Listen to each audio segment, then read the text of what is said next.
በፓርኮች በተከበበችው በመሃል 4 ኪሎ በ65% ጠቅላላ ክፍያ የቤት ባለቤት ይሆኑ። ሜሪት ፕሮፐርቲስ ከባለ 1 እስከ ባለ 3 መኝታ አፓርትመንቶች ላይ የ35% ታላቅ ቅናሽ አድርጎ ባለ 1 መኝታ በ3.9 ሚሊዮን ብር አጠቃላይ ክፍያ፣ ባለ 2 መኝታ በ7.7 ሚሊዮን ብር አጠቃላይ ክፍያ፣ ባለ 3 መኝታ በ10.5 ሚሊዮን ብር አጠቃላይ ክፍያ አቀርቦሎታል። ልብ ይበሉ፣ የታላቅ ዕድል የሚቆየው ለ15 የተመረጡ ቤቶች ብቻ ነው።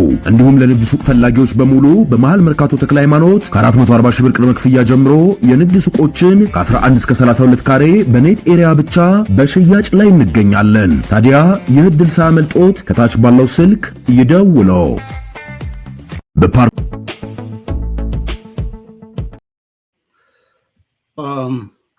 ወደሚቀጥለው ርዕስ እንሄዳለን። የሚቀጥለው ርዕስ ያው ዋና መነጋገሪያ ሆኖ ዛሬ ማህበራዊ ሚዲያው በሰፊው የተነጋገረበት ያለ ነገር ነው። ይሄ በሱዳን የተካሄደው የጽምዶ ወይም ጽምዶ ስብሰባ ነው። ዛሬ ሶሻል ሚዲያው ትልቅ ርዕስ አድርጎታል። ራሱን የቻለ ቪዲዮም በዝርዝር የ1 ሰዓት ከምናምን ቪዲዮ ወጥቷል። በኤርትራውያን በኩል በኤርትራ ሚዲያዎች አካባቢ ወጥቷል እና እሷ ላይ ትንሽ እናነሳለን። እንግዲህ ፕሮግራሙ የተለያዩ አካላት ሱዳን ተጠርተው ሱዳን ውይይት ያደረጉበት ጽምዶን ይፋ ያደረጉበት የአደባባይ ነው። ምንም ሊካድ የሚችል የአደባባይ ውይይት ነው። ወኪሎችም ያሉበት ውይይት ነው። ይሄ በፖርት ሱዳን የተካሄደው ውይይት ከሞላ ጎደል አንድ ለብዙ በሚል መልኩ ነው የተካሄደው። ጠቅለል አድርገው ብትሉኝ እኔ አንድን አካል ጠላት ያደረገ ጠላት አድርጎ እንዴት ያ ጠላት ያለውን አካል ላይ የተቀናጀ መቀናጆ ነው።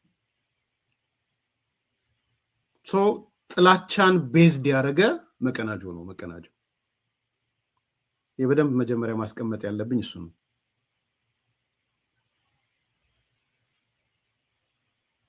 ጥያቄ በሌለው ኢትዮጵያን ጠላት ያደረገ ነው። በቃ ምንም አሁን ብልጽግና ጠቅላይ ሚኒስትር ዶክተር አብይ አህመድ ምናምን የምንለው አይደለም። ጠላቴ ኢትዮጵያ ናት ብሎ ያለ ኃይል ነው። ኃይል በደንብ በማስረጃ በመረጃ እንመጣለን። ከወዲሁ አስቀምጬ ልሄድ ስለፈለኩ አንድ ጠላት አለን፣ ያን ጠላት እንረባረብበት የሚል ነው። ያ ጠላት ማን ነው? ኢትዮጵያ የምትባል አገር ናት። አልተወከለችም በውይይቱ በጽምዶ ላይ ስሟም አይጠራም። ሲጠራም በጠላትነት ነው የምትጠራው። እንዳትሸወዱ። ብልጽግና አይደለም ወይም ዶክተር አብይ አህመድ እያሉ አይደለም። ይሄ ያልገባው ሰው ወይ የዛ አካል ነው ወይ አውቆ የደነቆረ ነው። ልንገራችሁ። ስለዚህ ትልቁ መጀመሪያ ማስቀመጥ ያለብን አስተያየት ዋን አጌንስት ኦል ነው። ዋን የተባለችው ኢትዮጵያ ናት። ሌሎቹ የዛ ስብስብ ላይ ያሉ አካላቶች ናቸው። ይሄ መጀመሪያ መሰመር ያለበት ነገር ነው። ትዝብቶቼን አነሳላችኋለሁ። 1 2 3 4 ቢያንስ 4 ትዝብቶች አነሳላችኋለሁ በዚህ ውይይት ላይ በደንብ ሪያላይዝ እንድታደርጉ ማለት ነው። ትዝብቴን ስናገር ግን አንድ ኢትዮጵያዊ ማንነት እንዳለው ሰው፣ አንድ የኢትዮጵያ አንድነት በጽናት መጠበቅ አለበት ብሎ እንደሚያምን ሰው አቋም ወስጄ ነው የምናገር። አቋም እንዳለው ሰው ነው የምናገረው፣ እንደ ጋዜጠኛ ወይ ምናምን። እኔ ጋዜጠኛም አይደለሁም። ሶስት ሰማም ሳዳምጥም ቪዲዮንም ሳይ እንደ አንድ ኢትዮጵያዊ ማንነት እንዳለው እንደ አንድ የኢትዮጵያ አንድነትን ጽናት እንዳለው ሰው ለዚህ ነው መጀመሪያ የነገርኳችሁ ዋን አጌንስት ኦል ነው ያልኳችሁ ሁሉም አንድ ላይ የተቀመጡት ኢትዮጵያ የምትባለውን ሀገር ድምጥ ማጥዋን ለማጥፋት ወይም ኦል አጌንስት ዋን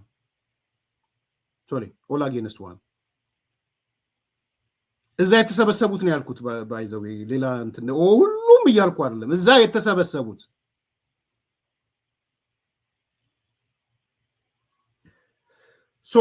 ትዝብቶቼን ላንሳላችሁ ከነ አንድምታው 1 2 3 እያልኩኝ ማለት ነው ትዝብት ቁጥር 1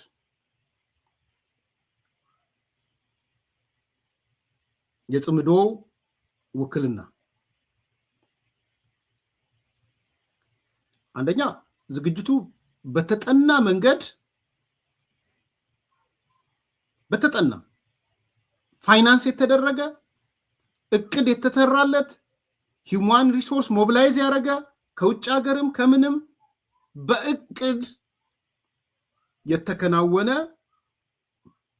ምናልባትም ከፍተኛ በጀት የተመደበለት የፕሮፓጋንዳ ስራ ነው የተሰራው ተራ ስራ አይደለም ተራ ስራ የመሰላችሁ ሰዎች ካላችሁ ተሳስታችኋል በጣም ኦርጋናይዝድ የሆነ ዌል ፋይናንስድ የሆነ ሰዎችም ሲመርጥ ሴሌክቲቭ በሆነ መንገድ የመረጠ ስብሰባ ነው የፖርት ሱዳን ስብሰባ ማለት ስንት በጀት ተመደበ ምናምን አላቅ በደንብ ግን ፋይናንስ የፈሰሰበት ስብሰባ ነው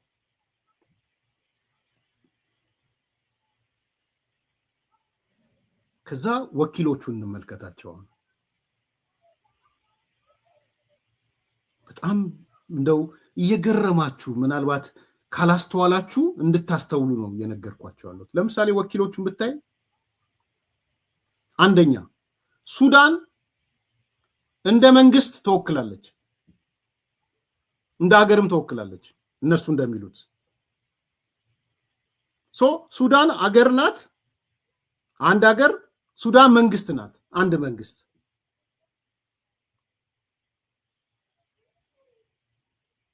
ሁለተኛ ኤርትራ እንደ ሀገር ተወክላለች እንደ መንግስት ተወክላለች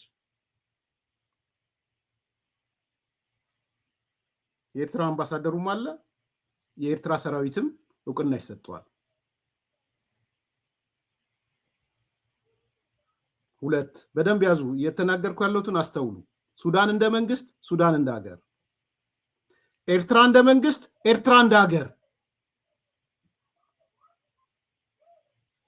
ሶስተኛ ኢትዮጵያ እንደ ሀገር አልተወከለችም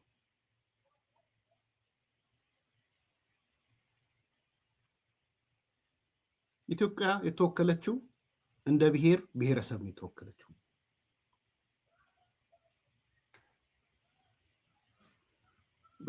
በደንብ እንድታስተውሉ ስለምፈልግ ምን ነው ኤርትራ ብሔር ብሔረሰብ የላትም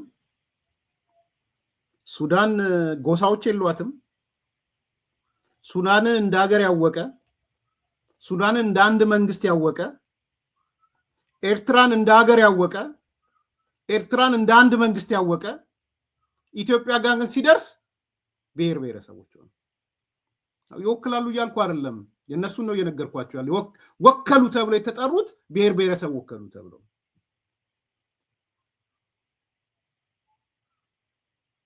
ትግራይ የሚባል አማራ የሚባል አፋር የሚባል ሶማሌ የሚባል ኦጋዴን የሚባል ባይዘው ሶማሌና ኦጋዴንም ተለያይተው ነው የቀረቡት ሶማሌ ኦጋዴን አይደለም ኦጋዴን ሶማሌ አይደለም ግልጽ እንድትሆን ይሄ ምክንያት አለ ቤኒሻንጉል የሚባል ኦሮሞ የሚባል ጋምቤላ የሚባል ጉምዝ የሚባል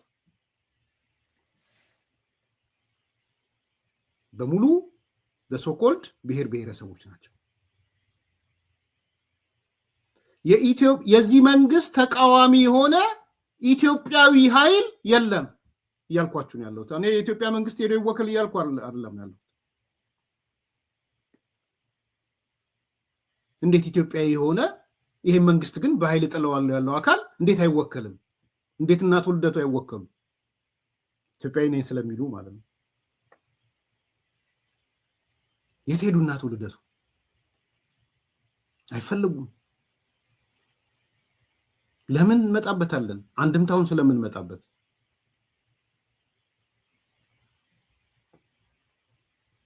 ቀጠለ።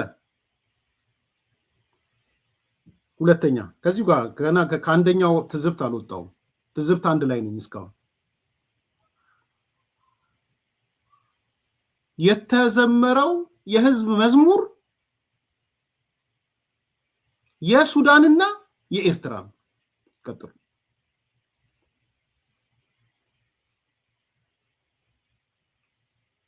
ኢትዮጵያ የሚባል መዝሙር ውስጥ የለችም። አይቀፍም። አሁን ነው አንዳርጋቸው ስለሆነ ወይ ምናምን ስለሆነ ነው እንጂ ሌላ ሰው ቢሆን እኔ ምን ነው እንትን ላንቺ ነው ኢትዮጵያ እንኳን ለምን አያዘምርም? ቢያንስ ላንቺ ነው ኢትዮጵያ አንዳርጋቸው፣ ላንቺ ነው ኢትዮጵያ፣ ላንቺ ነው ገደል የገባሁት የሞትኩልሽ ምናምን እሱን እንኳን እንደው አይከን የሆነበትን አያመጣም። ብድግ ያለው አሁን ከዚህ ቀጥሎ የሱዳን ህዝብ መዝሙርና የኤርትራ ህዝብ መዝሙር ይሰማል ሲባል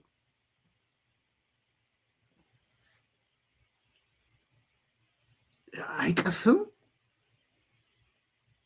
ያንዳርጋቸው ወዳጆች አልተሰማችሁም? ተውት አንዳርጋቸውን። እንዳልኩት ነው ኢትዮጵያ ቀደሚ ወይም ደግሞ የዜግነት ክብር ይምጣ እያልኩ አይደለም፣ ጅል አይደለሁም። ቢያንስ ግን ላንቺ ነው ኢትዮጵያ እንዴት የለም?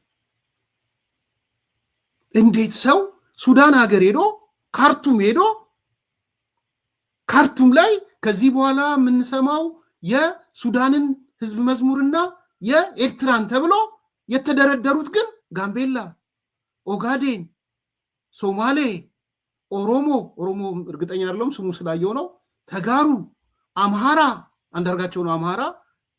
ምን ማለት ነው? ጭንቅላትን ካልቆረጥክ በስተቀር ይሄ ምንድን ነው የሚሰጣችሁ ትርጉም?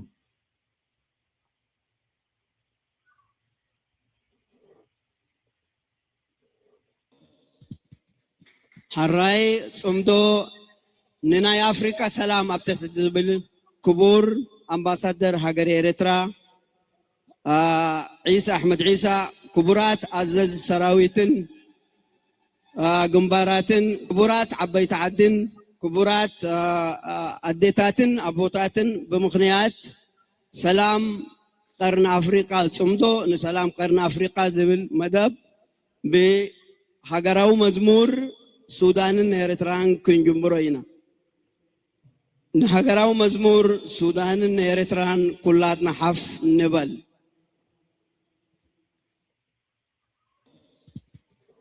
ሀራይ ጽምዶ ንናይ አፍሪካ ሰላም ኣብተት ዝብል ክቡር አምባሳደር ሀገር ኤርትራ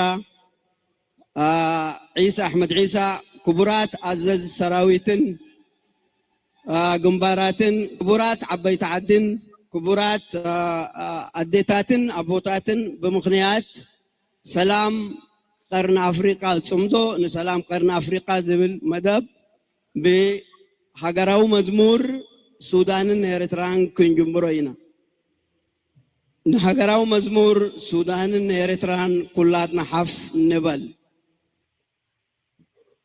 ለሱዳንና ለኤርትራ ህዝብ መዝሙር ተነሱ ነው የተባሉት። እሺ እንደው ፖርት ሱዳን ስለሆነ ለሱዳን መዝሙር ተነሱ ቢባል ኦኬ፣ አይ ሆስት ያደረገችው ሱዳን ናት፣ ስለዚህ የሱዳን ህዝብ መዝሙር መዘመር አለበት ትላለ። ለምን ኤርትራ የተዘመረው? ማለት ህሊና ላላችሁ ሰዎች ነው የምጠይቃችሁ።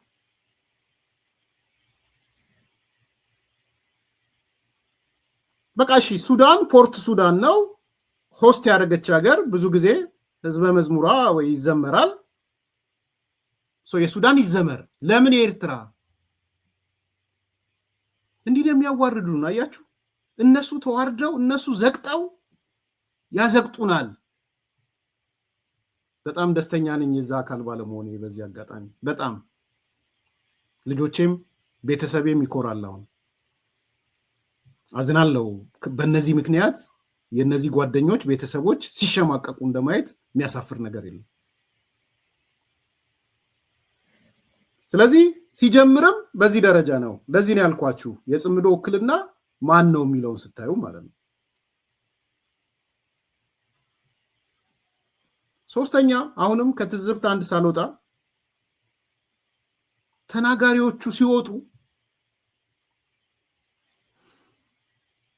እንግዲህ አብዛኞቹ አይታችሁ ከሆነ የኢትዮጵያ ብሔር ብሔረሰቦች ናቸው ተናጋሪዎች። ዋና ጌነስት ወል ያልነው ለዛ ነው፣ ወይም ኦላ ጌነስት ዋን ያልነው ለዛ ነው። የብሔር ውክልና ይሰጣቸዋል ሲወጡ፣ ወደ መድረክ ሲወጡ።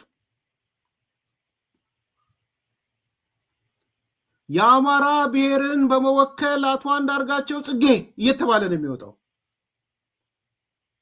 አማሮች እንኳን ደስ አላችሁ፣ ባይዘው አንዳርጋቸው ተወክሎላቸዋል ጽምዶ ላይ። አማራ እድለኛ ነው፣ ወኪል አያጣም። አንዳርጋቸውን የመሰለ አማራ ወኪል አግኝቷል። አሁን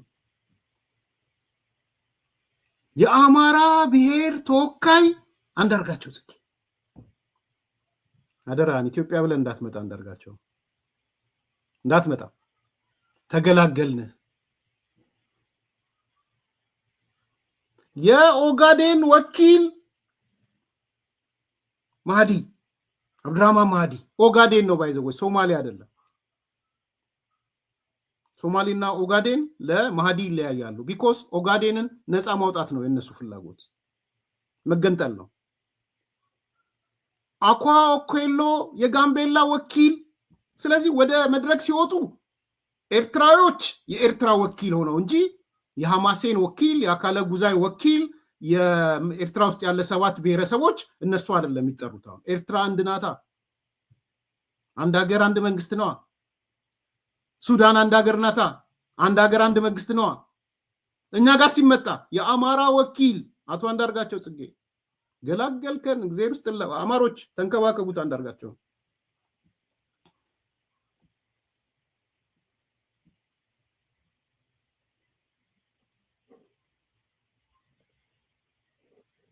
ሕጂ ድማ ቃል ምስ ወኪል ብሔረ አምሓራ አቶ አንዳርጋቸው ጽጌ። በቅድሚያ በዚህ ትልቅ የሰላም ቃል ምስ ወኪል ብሔረ አምሓራ አቶ ሕጂ ድማ ቃል ምስ ወኪል ብሔረ አምሓራ አቶ አንዳርጋቸው ጽጌ። በቅድሚያ በዚህ ትልቅ የሰላም የህዝብ መነሳሳት ላይ ተመስርቶ የተጀመረ ጽንዶ የሚባል ለሰላም እንቅስቃሴ ሐሳብ ለመደገፍና ሐሳቡም በስፋት በኢትዮጵያ ውስጥና ከዛም በአፍሪካ ቀንድ እንዲሰራጭ ለማገዝ ተጋብዤ በመምጣቴ ከፍተኛ ክብርና ኩራት ይሰማኛል።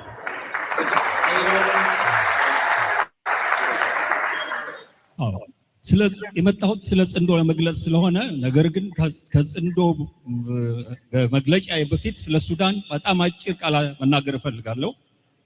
በአማርኛ የምናገርበት ዋናው ምክንያት የጽንዶን ዓላማ አማርኛ ተናጋሪ የሆነው ሰፊው የኢትዮጵያ ሕዝብ አማራው በዋነኛነት ሌሎች ደግሞ አማርኛ የሚናገሩ እንዲገባቸው እንዲረዱት እና የጽንዶ ዓላማ ተከታዮች፣ ተርጓሚዎች፣ ሰሪዎች እንዲሆኑ ለማድረግ በማሰብ ነው። ከዛ በፊት ግን ሱዳንን በተመለከተ አንድ ቃል መናገር እፈልጋለሁ። የዛሬ 50 ዓመት ገደማ ከትግራይ ተነስቼ በኤርትራ አድርጌ በቃርወራ በኩል ፖርት ሱዳን ነው የገባሁት። የ24 ዓመት ልጅ ነበርኩ። ሱዳን በዛ ወቅት 1 ሚሊዮን ኢትዮጵያዊ ስደተኞች ተቀብላ ያለምንም ማጉረምረም ታስተናግድ ነበር። የሱዳን ህዝብ ደግነት የማያውቅ ኢትዮጵያዊ የለም። ዛሬ የኢትዮጵያ መንግስት የሱዳንን አገር እንደ አገር ለማፍረስ የሱዳን ህዝብ ሰላም ለማና በደንብ አዳምጡ። ግድ የለም የተጻራሪ ኃይልን መስማት በጣም ይጠቅማል። የበለጠ በየቀኑ እየተዋረደ የሚሄድ ኃይል መስማት ነው ማዳመጥ ነው ያለብን በነገራችን ላይ እነዚህ ሰዎች በስተርጅና እንዴት ሀገር እንደሚያፈርሱ ባለመስማት አይደለም በመስማት ነው የምንነጋገረውና በደንብ ብትሰሙ ጥሩ ነው አንዳንድ አስተያየቶች ተናዳችሁ ስላየው ነው ይሄን ሰው አልሰማም ይሄን ሰው ማላይበት የትልግባ ምናምን አይ እንስማ መስማት ጥሩ ነው ማፈሪያነቱን መስማት ጥሩ ነው አጋት ሱዳን በዛ ወቅት 1 ሚሊዮን ኢትዮጵያዊ ስደተኞች ተቀብላ ያለ ምንም ማጉረምረም ታስተናግድ ነበር የሱዳን ህዝብ ደግነት የማያቅ ኢትዮጵያዊ የለም ዛሬ የኢትዮጵያ መንግስት የሱዳንን አገር እንደ አገር ለማፍረስ የሱዳን ህዝብ ሰላም ለማናጋት የዩናይትድ አረብ ኤሚሬትስ ቅጥረኛ ሆኖ መሳሪያና ተተኳሽ አስተላላፊ ሱዳንን የሚያፈርስ ሰራዊት አሰልጣኝ በመሆኑ የተነሳ የኢትዮጵያ ህዝብ የሚሰማውን ሐዘን በዚህ ህዝብ ስም ልገልጽላችሁ ፈልጋለሁ እንግዲህ እግዚአብሔር ያሳያችሁ የፕሮግራሙ አዘጋጆች የፕሮግራሙ ባለቤቶች ሻቢያ ነው ባለቤቱ አንዳርጋቸውን ወደ መድረክ የጠራው የአማራ ብሔር ተወካይ ብሎ ነው የጠራው ደስ ብሎ ተሄደው አቶ አንዳርጋቸው በአማራ ብሔር ወኪልነት ነው መጨረሻ ላይ ደግሞ መጥቶ የኢትዮጵያ ህዝብ ወኪል ሆነ ከዛ በኋላ አቶ አንዳርጋቸው እንዲህ አይነት ሰዎች ናቸው የኢትዮጵያ ህዝብ ወኪል ሆነ መጨረሻ የኢትዮጵያ ህዝብ ማዘኑን ሁሉ ነገርን ከእንግሊዝ ሀገር እየተወረወረ ሄዶ የኢትዮጵያ ህዝብ ማዘኑን ሁሉ ተናገረ የትኛው የኢትዮጵያ ህዝብ ብትሉት እኮ ምን እንደሚጠራ አይታወቅም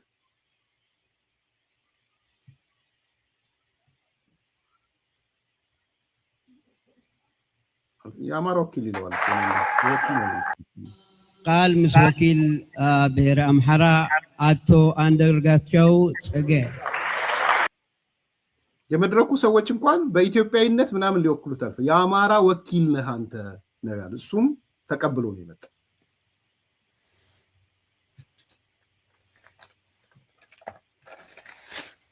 ተመልከቱ ይሄ በግልጽ የተቀመጠ ማለት ነው ምንድነው የሚነግረን ግን ይሄ አያችሁ እኔ እንትኑን ብቻ ሳይሆን አንድምታው ምንድነው አሁን ካሳየዋችሁ ሶስት ነገር ተነስታችሁ ምልከታ ውስጥ የተካተቱ ሶስት ጭብጦች አይታችሁ ምንድነው ኮንክሉድ ያደረጋችሁት ምንድነው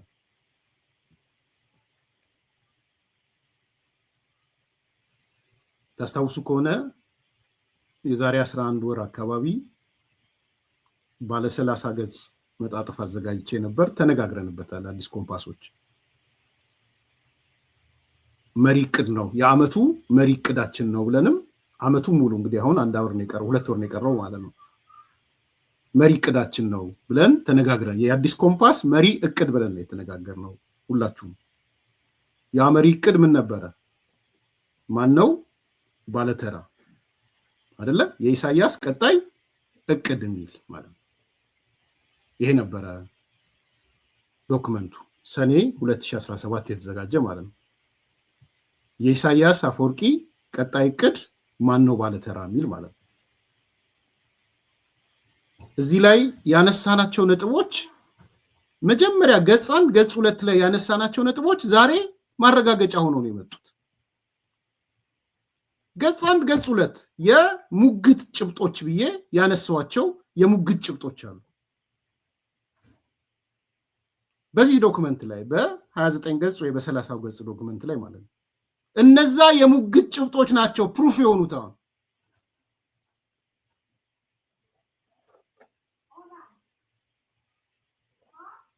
ላንሳላችሁ ይሄ መግቢያው ላይ በደንብ የተቀመጠ ነው የተቀመጠውን ላንብብላችሁ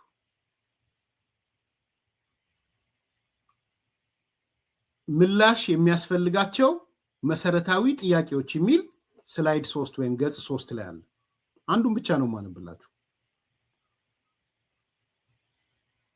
የኢሳያስ ምዕራፍ 1 ማለት ነው። የኢሳያስ አፈወርቂ በየዘመኑ ያደረጋቸው ጦርነትና ቋሚ የሆነ የፖለቲካ ስትራቴጂው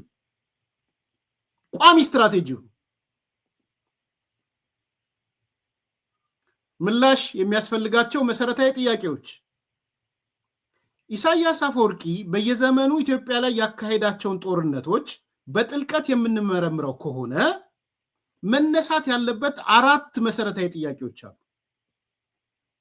እነዚህ ጥያቄዎች አንድ በአንድ አንስቶ ምላሽ መስጠት በጉዳዩ ላይ የጠራ ግንዛቤ ለመያዝና የተግባር እንቅስቃሴ ለማድረግ ያግዛል ተብሎ ይታሰባል። 4 ጥያቄዎች አሉ። የሙግት ጥያቄዎች ማለት ነው። የመጀመሪያው ጥያቄ ኢሳያስ አፈወርቂ በየዘመኑ በኢትዮጵያ ላይ የከፈታቸው ጦርነቶች ማን ላይ ያነጣጠሩ ናቸው የሚለው ነው። ሰውየው ላለፉት 50 ዓመታት የከፈተው የየዘመኑ ጦርነቶች ትኩረታቸው በኢትዮጵያና በኢትዮጵያ ሕዝብ ላይ ነው ወይንስ በኢትዮጵያ በሚኖሩ ብሔረሰቦችን ለይቶ ታርጌት ያደረገ ነው? የብሔርና ሃይማኖት ቅራኔን ማዕከል ያደረገ መልኩ ነው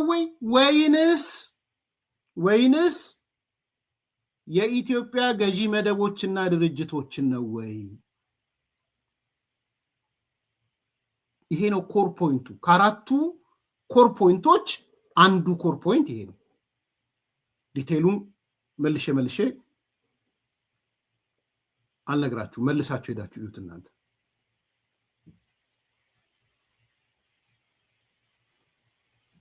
ኢሳያስ ሻቢያ ከፖለቲካ ድርጅቶች ጋር ለምጸሙ ኢትዮጵያ ውስጥ ካሉ የኢሳያስ ጸብ የሻቢያ ጸብ ከኢትዮጵያና ከኢትዮጵያ ውስጥ ካሉ ህዝብ ወይም ህዝቦች ዋቴቨር ነው፣ ችግር የለብኝም በሱ። ከድርጅቶች ጋር ኢሳያስ ጸብ የለውም፣ ታክቲካል ነው።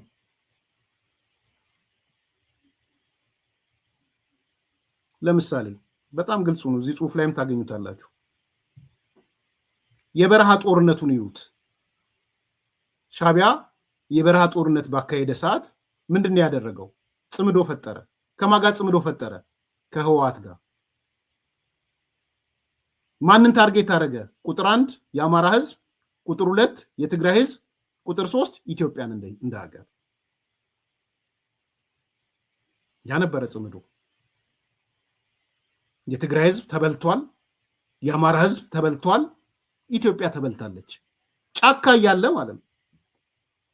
የአማራ ህዝብ እንደውም ሀድጊ ሁሉ እያለ አድጊ ነው ምንድነው የሆነ አህያ መሰለኝ፣ አድጊ ሌላ ነው ቃሉ አይደል? ስዕል ስሎ ፎቶግራፍ አድርጎ አረንጓዴ ቢጫ ቀይ አልብሶ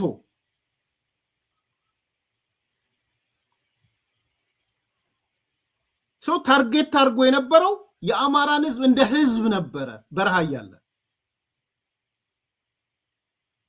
የትግራይን ህዝብም እንደ ህዝብ ነው። 77 ላይ ረሃብ ሲመጣ ኢሳያስ አልፈቀደም። ደርግ ፈቅዶ እህል ይግባ ተብሎ ኢሳያስ አንገቴ በካራ ነው ያላቸው። ምንድነው በትግርኛ ዶንኪ? አድጊ መሰለኝ፣ አድጊ ነው። ፎቶግራፍ አድርጎ አሁን እኮ አመታዊ በዓሉን ሲያከብር እኮ አህያውን እኮ አረንጓዴ ቢጫ ቀይ አስለብሶት እኮ ይወጣል። የበረሃ ትግሉ ማዕከሉ ታክቲካሊ ከህወሓት ጋር አላ ያደረገ ታክቲካሊ እነሱም ያውቃሉ ታክቲካል መሆኑን። ከዛ በኋላ የአማራን ህዝብ መጀመሪያ ደፈቀ፣ ቀጥሎ የትግራይን ህዝብ ደፈቀ፣ እንደ ሀገር ደግሞ ኢትዮጵያን ደፈቀ። ታርጌቱ ህዝብ ነው። ብሔር በለው ብሔረሰብ በለው ምን በለው ታርጌት አለው። ቀጠለ፣ ስልጣን ላይ መጣ። ህወሓትም አዲስ አበባን ተቆጣጠረለት፣ እሱም አስመራን ተቆጣጠረ። ከዛ የጋራ ጠላት ክሬት አደረጉ። ማንም ይባል አፋር የሚባል የአፋር ህዝብ እዚህ ጽሁፍ ላይ ዘመቻ አርዱፍ የሚል ታገኛላችሁ። ዘመቻ ሃርዱፍ ላይ የተካሄደ ጦርነት አይደለም። እነ መሐመድ ጋስ ላይ የተካሄደ ጦርነት አይደለም።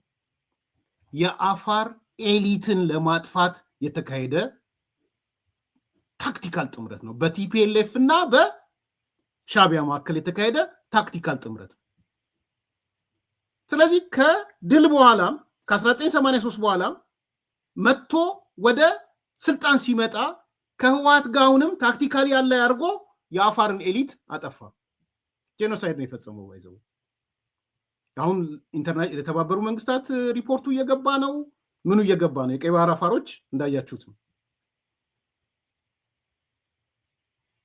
ቀጠለ። አሁን ኢሳያስ ያለ ጥገኝነትና ያለ ወታደርተኝነት መኖር አይችልም። እዚህ ደግሞ ቲፒኤልኤፎች እነሱ ውስጥ አረጎራው ማለት የጀመሩ ሰዎች ወጣ ማለት ጀመሩ። እነ ገብረው ስራት መጡ፣ እነ ስዬ መጡ። ይሄ ነገር እንዴት ነው ማለት ጀመሩ። ሲያዩት ሰነድ አዘጋጅቶ 5 ዶክመንት 6 ዶክመንት የአፍሪካ እስራኤል፣ የምስራቅ አፍሪካ ሲንጋፖር እያለ ሰነድ አዘጋጅቷል። ሰነዱን ሲያዩት በሙሉ በኢትዮጵያ ኢኮኖሚ ላይ የተመሰረተ ነው። ኦፓሉ እነ ገብሩ አስራት ተጠርተው ሄዱትም እነ ገብሩ አስራት የንቀቱ ንቀት ኤርትራን የጠራቸው ሰነድ ሊያወያይ እንዴት አድርጎ እሱ የምስራቅ አፍሪካ ሲንጋፖር እንደሚሆን እስራኤል እንደሚሆን የሚያሳይ ማለት ነው። ደን ህወሓት ውስጥ ጭቅጭቅ ተነሳ። ለምንድን ነው በእኛ ሪሶርስ በእኛ አቅም እንዲህ የሚሆነው? ስለዚህ ትግራይን ጠመደ ትግራይን። የኢትዮ ኤርትራ ጦርነት ቤዚካሊ ትግራይ ላይ የተነጣጠረ ጦርነት ነው። ዛትስ ዋይ ወጥቶ የተከለከለ ቦምብ የወረወረው ትምህርት ቤት ላይ ፍላጎቱን ነው ያሳየው። አይደር ላይ ያንን ቦምብ ሲወረውር ክላስተር ነው አይደል ቦምቡ። የሻቢያን የኢሳያስን ፍላጎትን ያሳይ። እዛ ያ ምስኪን ትምህርት ቤት ውስጥ ያለ ሰው ምን ስለሆነ ነው? ታርጌቱ የትግራይ ህዝብ ስለሆነ ጨረሰ። ለረጅም ጊዜ ኖ ዋር ኖ ፒስ ቆየ። ለውጥ ሲመጣ የለውጥ ኃይሎቹ አትሊስት እንታረቅ፣ ከዛ በፊትም በ50 ጊዜ 60 ጊዜ እና ያለማርያም ሲሉ፣ እሱ ግን በውስጡ የያዘውን ይዞ መጣ። ሲመጣም ጌም ኦቨር ወያኔ ብሎ መጣ። ጌም ኦቨር ወያኔ አይደለም፣ ጌም ኦቨር የትግራይ ህዝብ ነው። እኔ 100% ነው የምናገረው። ይሄ ኢሳያስ ጌም ኦቨር ወያኔ ያለ ማለት ጌም ኦቨር የትግራይ ህዝብ አለ ማለት ነው። እኔና እናንተ ብንል ምናልባት ታርጌታችን ወያኔ የሚባለው አካል ሊሆን ይችላል። ከኢሳያስ አንደበት የወጣው ጌም ኦቨር ወያኔ ግን የትግራይ ህዝብ አለቀልህ የሚል የሆነውም እሱ ነው። አዘይንድ የሆነውም እሱ ነው። ቲፒኤልኤፍ ይፈልገው ይሆናል። ሰሜን ዕዝን መታ። ያ ሲቆጣጠረው ሲንከባከበው የነበረውን ላይ ዘግናኝ ነገር ወሰደ። ዘግናኝ ማንበብም መስማትም የሚከብድ በ21ኛው ክፍለ ዘመን እንዲህ ይሆናል ወይ ብላችሁ የምታስቡት የሰሜን ዕዝ ባላነበው ይሻላል ያልኳችሁ ለዛ ነው። ሁሌም ነው የምለው። በጣም ጥሩ እንትና ክስተት አይደለም ሰሜን ዕዝ። ኢትዮጵያን ግን 80% ሰራዊቷን፣ 80% ሎጂስቲኳን፣ 80% እንትኗን የሜካናይዝዷን ዶግ አመድ ለማድረግ ነው። እሱ ብቻ አልበቃውም፣ ሚሳኤልም ተኮሰ። ስለዚህ 80% ሰራዊት መጥቷል፣ ሚሳኤል ተኩሷል። ምሳችንን አዲስ አበባ ቀጥለን አስመራ ምናምን የሚባል ትርክት አመጣ። ቲፒኤልኤፍ ተንደርድሮ ገባ ሻቢያ።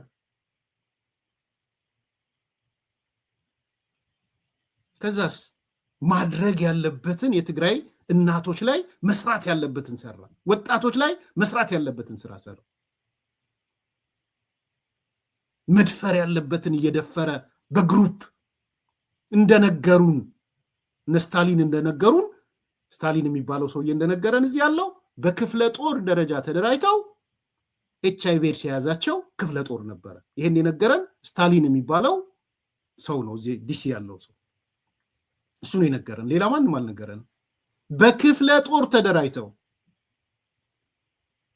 ምን አይነት እኮ በታሪክ እኮ ታይቶ የማይታወቅ ነው። በሽተኞች መርጠ በክፍለ ጦር ታደራጃለህ፣ ከዛ ክፍለ ጦር አደራጅተህ ትመጣለህ። ስታሊን ገብረስላሴ የሚባል ዛራ ሚዲያ ላይ ያለ ልጅ ነው የነገረን ይሄንን። በነገራችን ላይ በታሪክ መቀመጥ ስላለበት ስሙንም የጠራሁት። ከዛስ ምስኪን አያቶች፣ የስታሊን አያቶች፣ ምስኪን እናቶች፣ የስታሊን እናቶች፣ ምስኪን ሚስቶች፣ የስታሊን ምስኪን እህቶች፣ ምስኪን ልጆች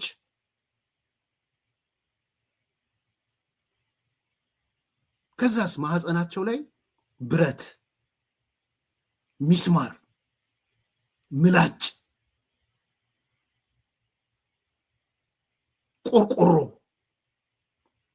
ከዛ የዚህ ሁሉ ድምር ውጤት ጽሁፍ 20 ዓመት ወደ ኋላ ያስኬዳችሁንን 40 ዓመት ወደ ኋላ እናስኬዳችኋለን። የትግራይ ማህፀን ከዚህ በኋላ አትለመልምም። ሻዕቢያን የጻፈው እኔ አይደለሁም ያልኩት። ይሄን ስታሊን ገብረስላሴ ዴሊብሬትሊ ነው ስሙን የምጠራው። ያለቀስነው ያዘንነው ቅድሚያ የሰማነው ሪፖርቱ ከመውጣቱ በፊት ከሱ ነው። ያለቀስነው የሰማነው አንድ ሆራይዞን የሚባል ሚዲያ ላይ ነው።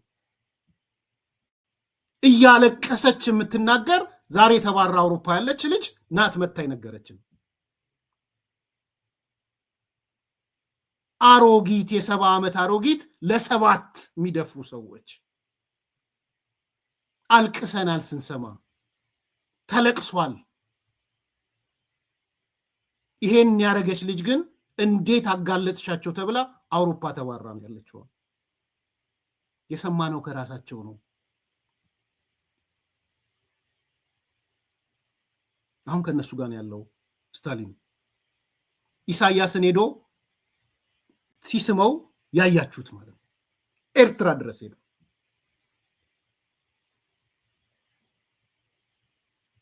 ያኔም ጮኸናል፣ አሁንም እንጮኻለን።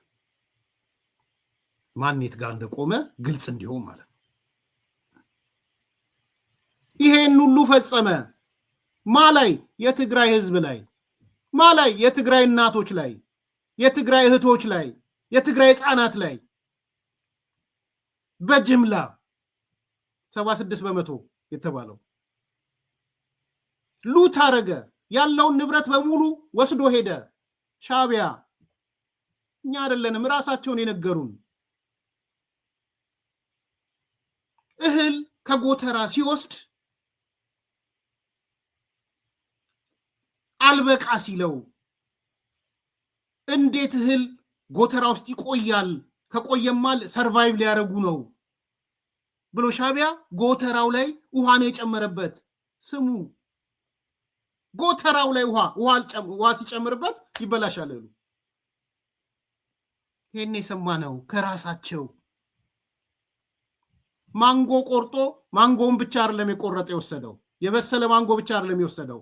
ማንጎ ከቆየ ሌላ ያፈራል ማንጎ። የማንጎን ዛፍ ነው የቆረጡት ወገቡን፣ ከዛ በኋላ እንዳያድግ። እነሱን የነገሩን ማንም አይደለም የነገረን፣ እነሱ።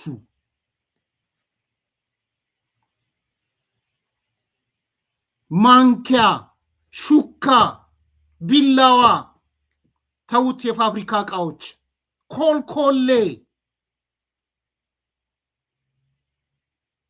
ጭኖ ሲወስድ ካሜራ ቀርጸው ያሳዩን እነሱ ናቸው። በግመል ሲወስድ፣ በአህያ ሲወስድ። የትግራይ ልጆች ታጣቂዎቹ ሊሆን ይችላል ወይም ሌላው ያደረገው ጫማ አሪፍ ሆኖ ሲያይ ከገደሉት በኋላ ጫማውን አውልቆ የሞተ ሰው ጫማ አውልቀው ለብሰው አስመራ የታዩት ያሳዩን እነሱ ናቸው። የተሰጣ ብርድ ልብስ፣ አልጋ ልብስ፣ ማንኪያ ሹካውን ተውት ይሰራል ማንኪያ ሹካ ወሰዱ ብለው የነገሩን እነሱ ናቸው ሰንደይ ማርኬት እንደሚባል እንዳለው ደብረጽዮን ማርኬት የሚባል ነበረ መቀሌ ደብረጽዮን ማርኬት ማለት ከትግራይ የተዘረፈው ንብረት የሚሸጥበት ቦታ ማለት ነው ደብረጽዮን ማርኬት ነበር የሚሉት የደብረጽዮን ገበያ ቦታ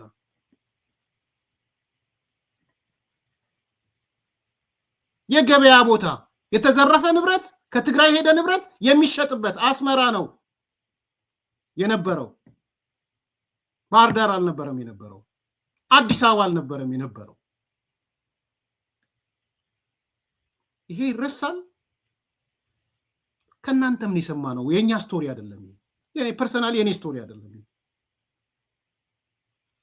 ህዝብን ነው ታርጌት ያደረገው ስንል ከባዶ አይደለም 1 2 3 4 ብለን ኦብጀክቲቭ ማስረጃና መረጃ ያመጣል ነጌታቸው ረዳ ባጠኑት ጥናት የተዳፈነ ጥናት ያዋለ አለ ጥናቱ እኔ አንብቤዋለሁ ደርሶኝ 300 ምናምን ገጽ የምትሉበት ዶክመንት ሻዕቢያ የፈጸመው ህዝብ ነው ታርጌቱ ቲፒኤልኤፍ አይደለም ከቲፒኤልኤፍ ጋር ማይታረቅም ነበር የሙግት ሐሳቤን ትረዱ ስለ ሙግት ሐሳቤ ምንድነው ሻዕቢያ ኢሳያስ ታርጌቱ ህዝብ ነው ታርጌቱ ብሔር ነው ታርጌቱ ብሔረሰብ ነው ፓርቲ አይደለም በሆነ ወቅት ከሆነ ፓርቲ ጋር አላይ ያረጋል አላይ ካረገ በኋላ ታክቲካሊ ይመጣል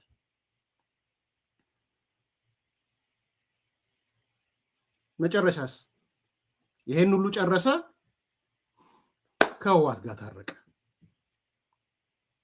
ተታረቀ በኋላስ ቀጣይ ማን ነው ባለተራ የኦሮሞ ህዝብ እኔ አይደለም ዛሬ ስናገረው ስጮሆ ከርሜ እነ ዶክተር ጸጋዬ አራርሳ ወጥተው ቀጣዩ ተረኛ ኦሮሞ ነው አሉን ኮንግራቹሌሽን ጸጋዬ አራርሳ ኮንግራቹሌሽን ቢያንስ ሐቁ እንቅ ያረገም ቢሆን ተናግራሃታል እኔ ዛሬ 11 ወር ነው የተናገርኩት በዚህ ርዕስ ጸጋዬ ካላየኸው ማን ነው ባለተራ ይላል የጽሁፍ ማን ነው ባለተራ የኢሳያስ አፈወርቂ ቀጣይ እቅድ ማን ነው ባለተራ ሰኔ 2017 ላይ ተጻፈው ልክላለሁ ማንበብ ከፈለክ የኦሮሞ ህዝብ ነው ቀጣዩ ተረኛ እዚህ ጋር ጽምዶ አይታችኋል አይደል የኦሮሞ ሲናገር አታዩ ባይዘው የለም የኦሮሞ ተወካይ እዚህ ውስጥ እኔ አላየውም የኦሮሞ ሰው ወጥቶ ሲናገር አላየውም ይኖር አላቅም ለይምሱላ ነው የኦሮሞ የኦነግ ባንዲራ ምናምን አያችሁ ካያችሁ በኋላ ኦሮሞ የሚባል የለም እኔ አላየውም ቢያንስ ወይም ደግሞ እንዲቀርብ አልተፈለገም የእናንዳርጋቸው መድረክ ላይ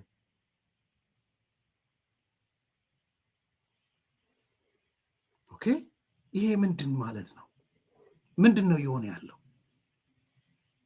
ወዴት ነው እየሄደ ያለው ተረኛው ማን ነው ህዝብ ብሔር ሃይማኖት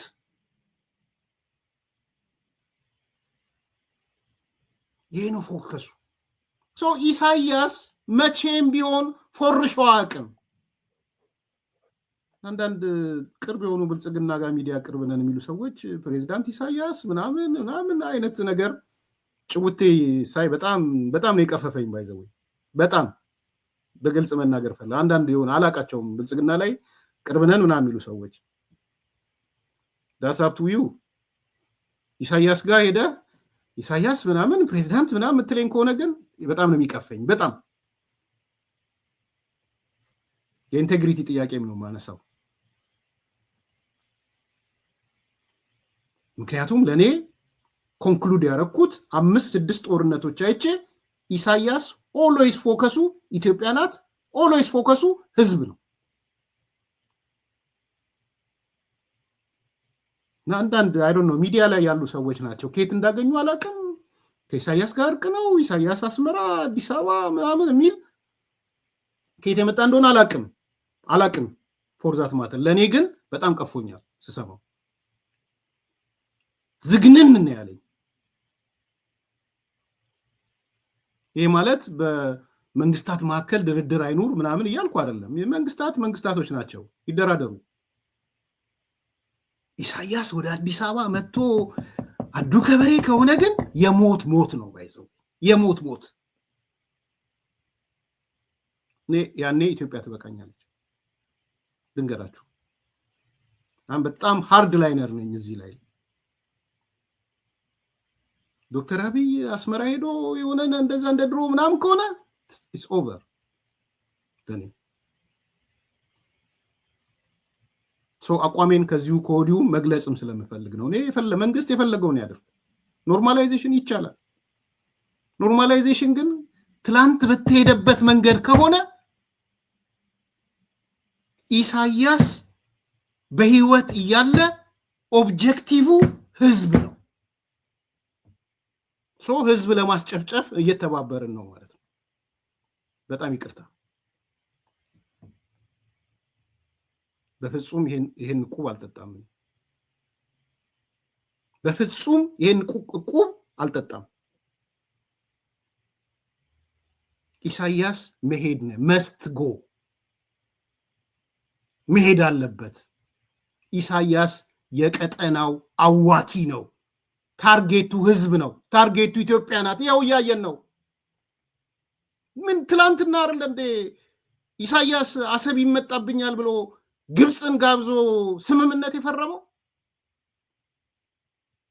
ያየን አይደል እንዴ ግብፅን ጋብዞ የግብፅ ውጭ ጉዳይ ሚኒስትሩ የመጣው ለምንድን ነው አሰብ ሊወሰድብኝ ነው ምናምን ብሎ አሰብን እኮ ለባለቤትነት ሊሰጥ ነው ባለቤትነት ሊሰጥ ሂዱና ስሙት እሱ ነው እንደ ኖርማላይዜሽን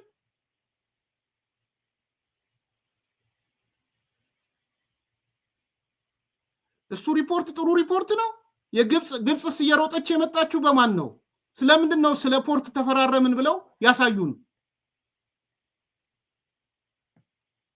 ምንድነው ኦብጀክቲቭ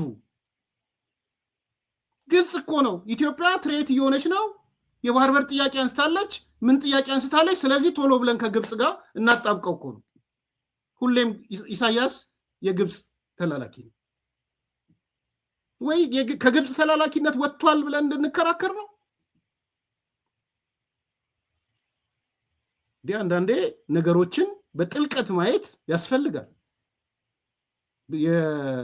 ሲያሾፉ አይቻቸዋለሁ አንዳንዶቹ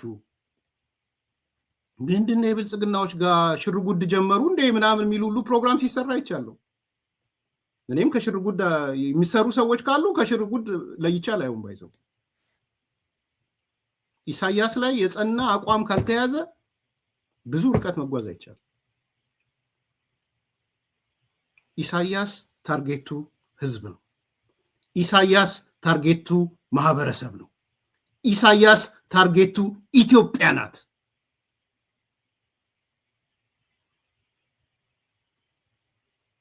ከዛ ውጭ የለም ፓርቲ መንግስት ታክቲካል ነው ለሱ ታክቲካሊ ይጣበቃል ይወስዳል እርምጃ ስለዚህ I'm not talking እንደ መንግስት ድርድር አይኑር ኖርማላይዜሽን አይኑር እያልኩ አይደለም ኖርማላይዜሽን ማለት አንዱ የሚመጣ የሚሄድበት አይደለም እኮ ጦርነት ላለመክፈት ይቻላል ኖ ፒስ ኖ ዋር ይቻላል እሱ ወደኛ ሰርጎ እንዳያስገባ እኛም ደግሞ እንትን እንዳ ሌላ ጉዳይ እሱም ቢሆን በራሱ ኢሳያስ በራሱ ሰዎች ይወድቃል ብዬ ስለማስብ ኢሳያስ መስትጎ ይሄ ትልቁ መከራከሪያ ጭብጥ ነገር ነው እኔም ማነሳው የእናንዳርጋቸው ቤዚካሊ እንድምታውን ከጠየቃችሁኝ የኢሳያስ ፕሮጀክት ነው ፕሮጀክቱ ለዚህ ነው የኤርትራን ህዝብ መዝሙር የሰማችሁት ለዚህ ነው የሱዳን ህዝብ መዝሙር የሰማችሁት ለዚህ ነው ሱዳን እንዳገር ሱዳን እንደ መንግስት ተወክላ ኤርትራ እንዳገር ኤርትራ እንደ መንግስት ተወክላ ኢትዮጵያ ግን እንዳገር ሳይሆን እንዳገር ማለት የኢትዮጵያ መንግስት ተቋሚ ኢትዮጵያዊ ያልኩ ነው ባይዘው እንጂ ብልጽግና አላልኩም ወይም መንግስት ያልኩ አይደለም ኢትዮጵያዊ ሆኖ ቅርጽና ምስለ ኢትዮጵያዊ ነው ግን ይሄን መንግስት ጥለዋለሁ የሚል እንኳን የለም ያለው ማን ነው አማራ አንዳርጋቸው ጽጌ አማራ ነህ አማራ መሆኑንም እርግጠኛ አይደለሁም። እሱ አማራ አይደለሁም ሲል ነው የከረመው። አሁን ደግሞ አማራ ከሆነ አላውቅም። አማራ የሚባል ብሔርም የለም ሲል የከረመ ሰው ነው። አማራው ብለው ነው የነገሩት። ኦጋዴን ብለው ነው የነገሩት። ኦጋዴን ነፃ አውጪ።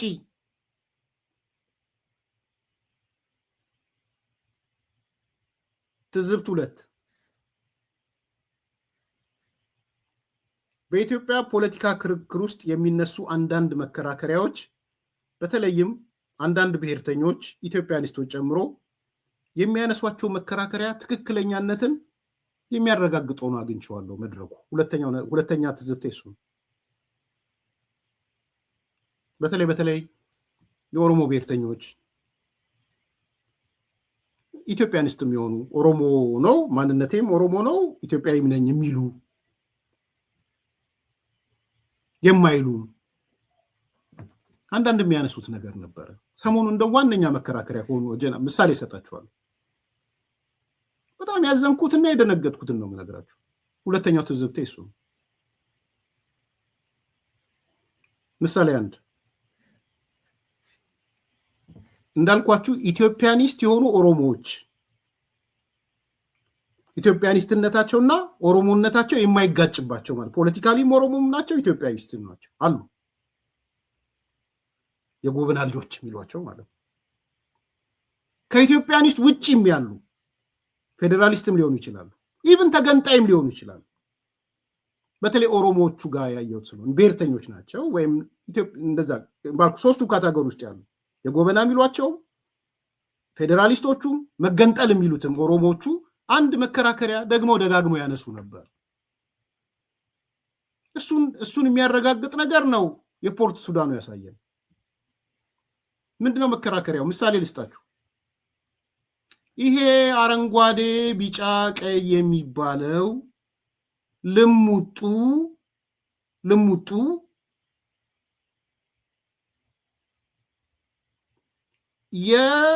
የፋኖ ነው፣ የአማራ ታጣቂው ኃይል ነው፣ የአማራ ብሔርተኛው ነው ብለው በጽናት ይከራከራሉ። ይሄንን መቀበላቸውን የሚያሳይ ነው። አይደለም እያልኳችሁ ያለሁት እኔ ተቀብየዋለሁ እያልኳችሁ አይደለም። የሚያረጋግጥ ነገር ግን መጥቷል። እዛ አይታችሁ ከሆነ አማራውን ወክሎ የተቀመጠው አንዳርጋቸው ጽጌን አረንጓዴ ቢጫ ቀይ ልሙጡ ነው የነበረው።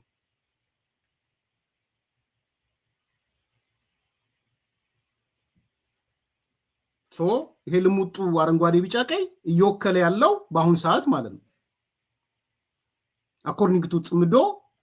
አኮርዲንግ ቱ የፖርቱ ስብሰባ አረንጓዴ ቢጫ ቀዩ የወከለው የአማራ ታጣቂውን የወከለው።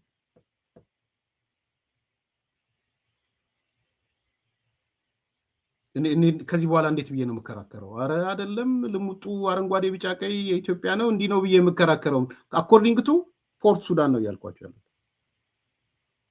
ቢኮዝ ኢትዮጵያ እንደ ሀገር ሪፕሬዘንት አልሆነች ተቃዋሚ በሚለው የዚህ መንግስት ተቃዋሚ ግን ፖርት ሱዳን የተወከለ የለም።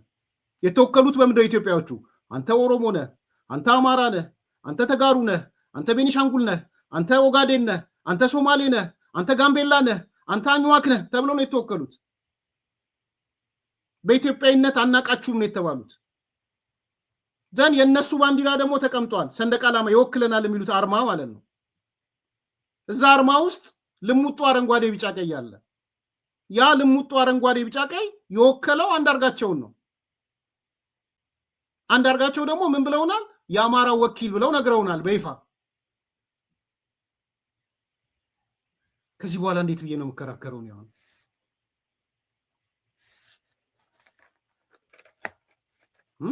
እንዴት ልትከራከር ትችላለህ? ሁለተኛው ትዝብት እሱ ነው። ሶስተኛ ትዝብቴ ኢሳያስ አፈወርቂ እድለኛ መሆኑን ያየሁት። ሶስተኛው ትዝብቴ ባንዳ መመልመል ይችልበታል ኢሳያስ እና መዋቅሩ ማለት ነው ሻዕቢያ የእድሜ ልክ ባንዳዎችን መመልመል ይችላል። ሳላደንቀው አላልፍም። በዚህ ህሊናቸውን ቆርጠው የሸጡ የጣሉ አሪፍ የለየላቸው ባንዳዎችን መመልመል ይችላል ኢሳያስ። የኢሳያስ መዋቅር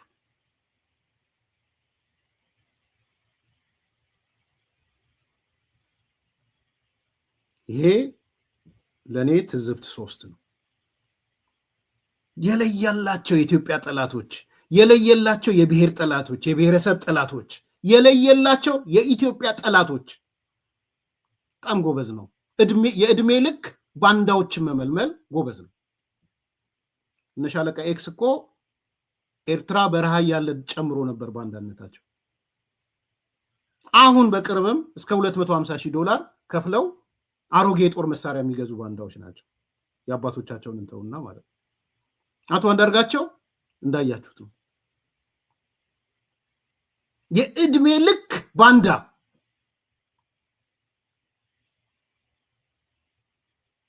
ለሞቃዲሾ ለዚያድ ባሬ ባንዳ የነበረ አንድ፣ ለኢሳያስ ባንዳ የነበረ 2፣ ለግብፅ ባንዳ የነበረ 3፣ ለሱዳን ባንዳ የሆነ አሁን 4። ለ4 ሀገሮች መንግስታት ባንዳ የሆነ አንዳርጋቸው ዩኒት ኦፍ ሜጀርመንት የባንዳነት ብቸኛ መለኪያ። ክሬዲቱን ሰጥቻለሁ ለሪዮት ሚዲያ። ዩኒት ኦፍ ሜጀርመንት ነው። 10 ኪሎግራም እንደምንለው ኪሎግራምን፣ ዋት እንደምንለው ኪሎዋት፣ ማይልስ እንደምንለው መለኪያዎች የባንዳነት መለኪያ አንዲ ይሆናሉ። ሩብ አንዲ፣ ግማሽ አንዲ ማለት ነው። መለኪያ ነው። ውሃ ልክ ነው። ጎበዝ ነው ኢሳያስ በዚህ። የለየላቸውን ጸረ ኢትዮጵያ ኃይሎች ባንዳዎች መሰብሰብ ይችልበታል።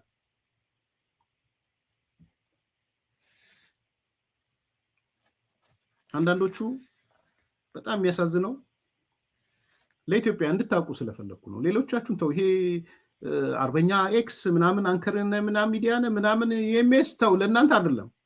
አንዳንዶቹ ግን እንዳቱ ለምሳሌ የኦጋዴን ነፃ አውጪው የዛሬ 3 ዓመት 4 ዓመት ኦጋዴንን ነፃ እናወጣለን ብሎ የተፈራረመ ኃይል ከነዚህ ጋር የተጣበቀው እናንዳርጋቸው እንደው ታውቁት። ቪዲዮ አሳያችኋለሁ። ቪዲዮውን አሳያችኋለሁ። የጋራ ስምምነት አድርገው እንትንን ኦጋዴንን እንገነጥላለን ያሉ ሰዎች ናቸው ያሉት አሁን እነ ማህዲ ማለት ነው። ይዩትን ቪዲዮ ያያችሁት አይመስለኝም።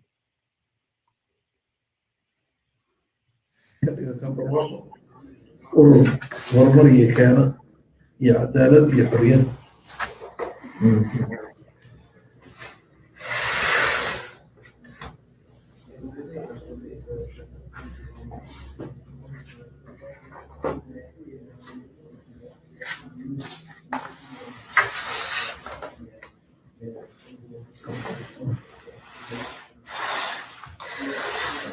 marka ilaahay baan ku bilaabayna iyo barakada rasuulka iyo ilaahay ka dhiga kan barwaaqo urur horumar iyo keena iyo cadaalad iyo xorriyad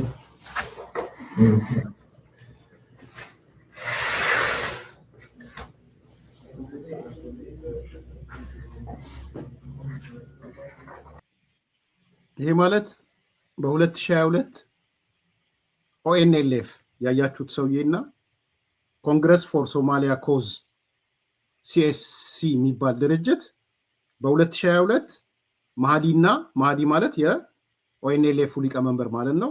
አህመድ ባጃ የሚባለው መገንጠል ኦጋዴንን መገንጠል የሚል የጋራ የቃል ኪዳን ሰነድ ሲፈራረሙ ተመልከቱ። በቃ ይሄ ነው ያያችሁ ነው። ላኩላቸው ለነ ኢትዮጵያዊ ምናምን ብለው ሰንደቅ ዓላማ ለብሰው ሻምፓኝ ሲከፍቱ ለነበሩት ላኩላቸው። አንድ የሚገርም ነገር ልንገራችሁ ከዚህ ከነ ኦጋዴን ነፃ አውጪ ጋር በተያያዘ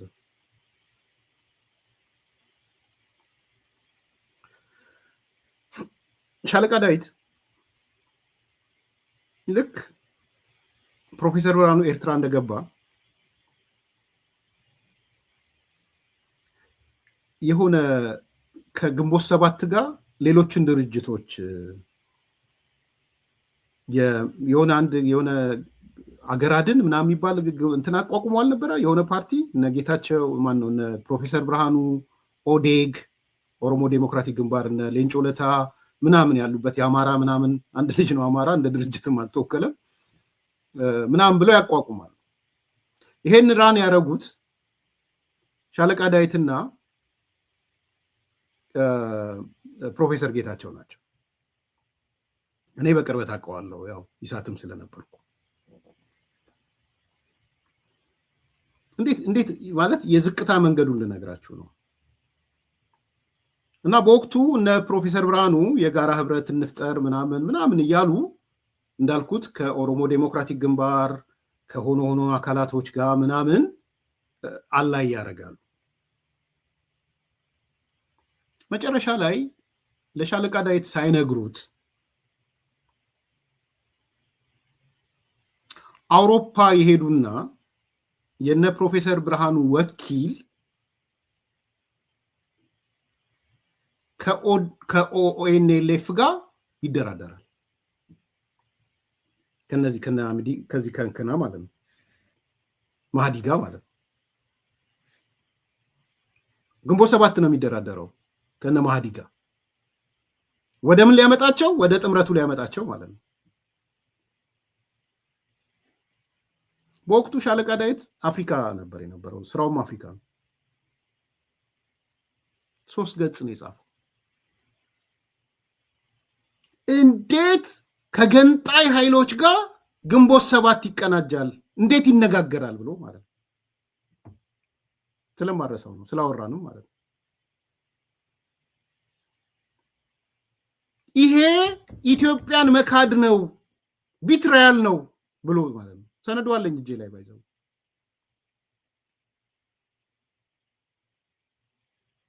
በከፊል ደግፌዋለሁ ይዛኔ። ኦኬ ዛሬስ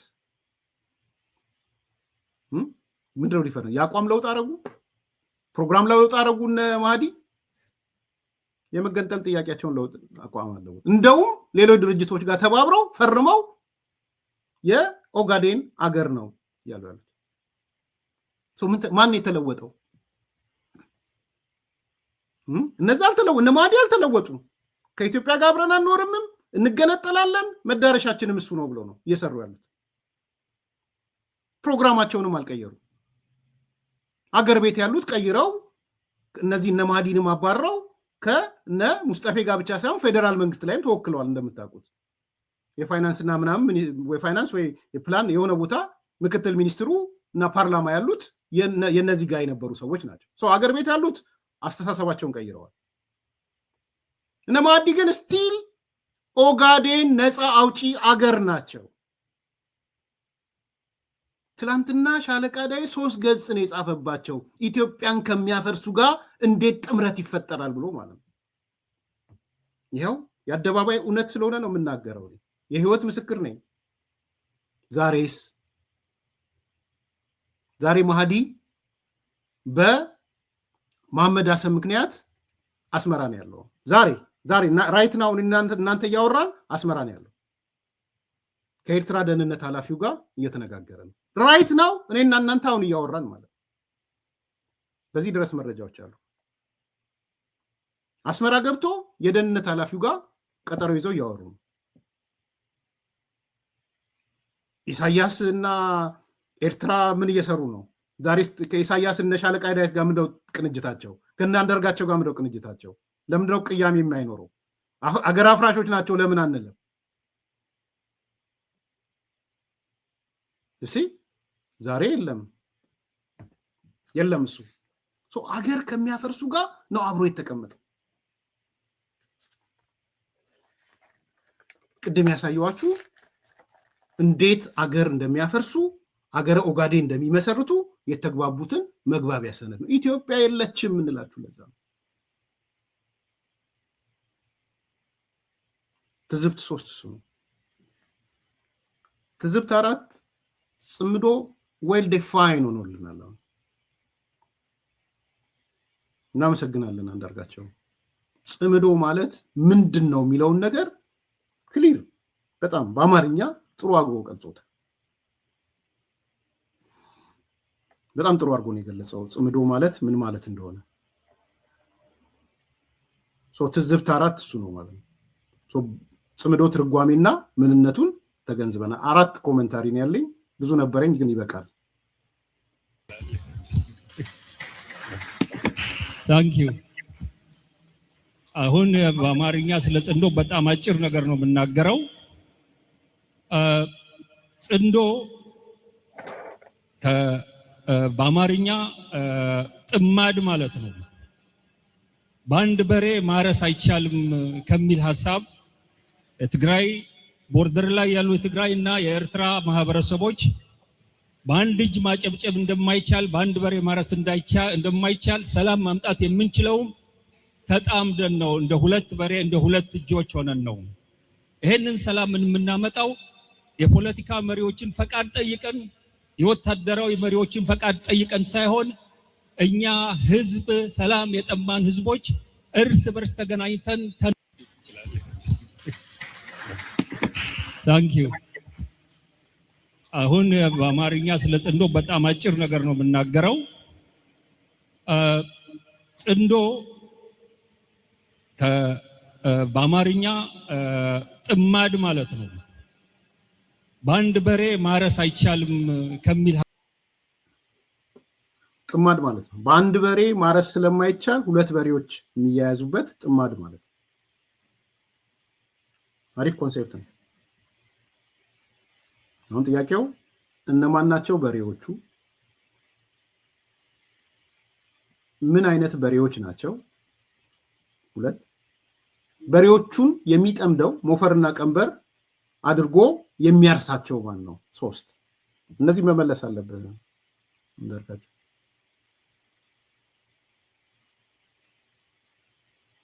እነማን ናቸው በሬዎቹ? ምን አይነት በሬዎች ናቸው? ሞፈርና ቀንበር አንገታቸው ላይ አድርጎ ጠምዷቸው የሚያርሳቸው ማን ነው? እርፉን የሚይዘው ማን ነው? እርፉን ማለት የእንትኑ ማለት ነው መሰለኝ። ቴንክ ዩ ሁላም ይሄ ነው ኮር ፖይንቱ። ማን ነው የሚጠምዳቸው ነው ጥያቄው። ጠማጁ እርፉን ያዡ ወደ ግራ ወደ ቀኝ እያደረገ በሬዎቹ ማለት ነው።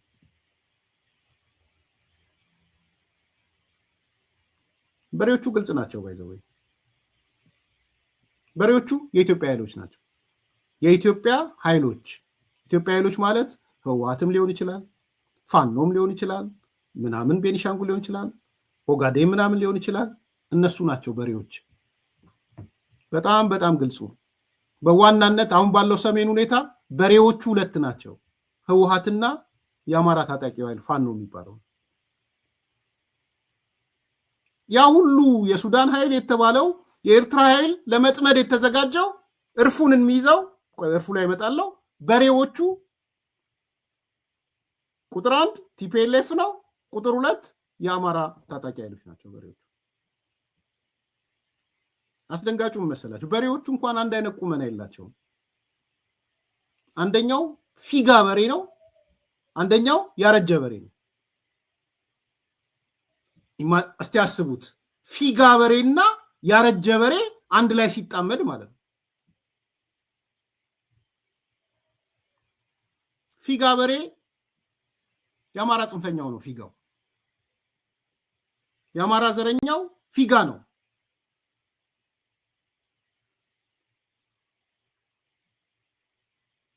የአማራ ብሔርተኛው ፊጋ ነው፣ ያልተገራው ማለት ነው።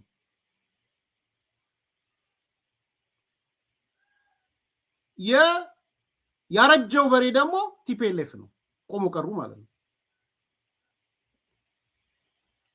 ኤርሚያስ እባክህ አትቆልለው። የሆነውን ክስተት እኮ ነው እየተነተንኩ ያለው ኢትዮ። ይልቁንስ ኢሳያስ ሊመጣ ነው ወደ ኢትዮጵያ ምናምን የሚሉት የምታስብ ከሆነ እነሱ ንገራቸው። ያልሆነ ነገር የሚሰሩትን። እኔማ የሆነውን ነገር ነው ትንታኔ እየሰጠሁ ያለሁት። ስለዚህ የፊጋ በሬና ያረጀ በሬ ጥማድ ነው። ገና ያልተገራ ገና እንትን የሚል የሚንቀለቀል አለ። እሱ ማን ይባላል? የአማራ ጽንፈኛ ይባላል። እሱ የአማራ ጽንፈኛ ብሔርተኛ ይባላል። ታጣቂው ማለት ነው። እሱ ፊጋ ነው። ይሄ የማይለወጥ ያረጀ ያፈጀ ደርቆ ቀር ቆሞ ቀር ምንም አይነት እንትን የሌለው እሱ ህወሓት ነው። ስለዚህ የተጠመዱት ሁለቱ በሬዎች ፋኖና ከሰሜኑ አንፃር ፋኖና ህወሓት ናቸው የተጠመዱት። ጠማጁ ማን ነው ካላችሁ ደግሞ ሻዕቢያ ነው። ይሄ ነው እውነቱ። አጣምዶ ሊያርሳቸው እየሞከረ ነው። መጨረሻውም አጠቃላዩ ይሄ ነው። ከዚህ ውጭ ሌላ ሊሆን ይችላል።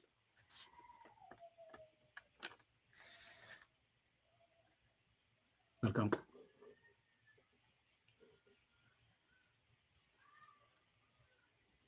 በፓርኮች በተከበበችው በመሃል 4 ኪሎ በ65% ጠቅላላ ክፍያ የቤት ባለቤት ይሆኑ ሜሪት ፕሮፐርቲስ ከባለ 1 እስከ ባለ 3 መኝታ አፓርትመንቶች ላይ የ35% ታላቅ ቅናሽ አድርጎ ባለ 1 መኝታ በ3.9 ሚሊዮን ብር አጠቃላይ ክፍያ፣ ባለ 2 መኝታ በ7.7 ሚሊዮን ብር አጠቃላይ ክፍያ፣ ባለ 3 መኝታ በ10.5 ሚሊዮን ብር አጠቃላይ ክፍያ አቀርቦሎታል። ልብ ይበሉ፣ የታላቅ ዕድል የሚቆየው ለ15 የተመረጡ ቤቶች ብቻ ነው። እንዲሁም ለንግድ ሱቅ ፈላጊዎች በሙሉ በመሃል መርካቶ ተክለ ሃይማኖት ከ440 ሺህ ብር ቅድመ ክፍያ ጀምሮ የንግድ ሱቆችን ከ11 እስከ 32 ካሬ በኔት ኤሪያ ብቻ በሽያጭ ላይ እንገኛለን። ታዲያ ይህ ዕድል ሳያመልጦት ከታች ባለው ስልክ ይደውሉ።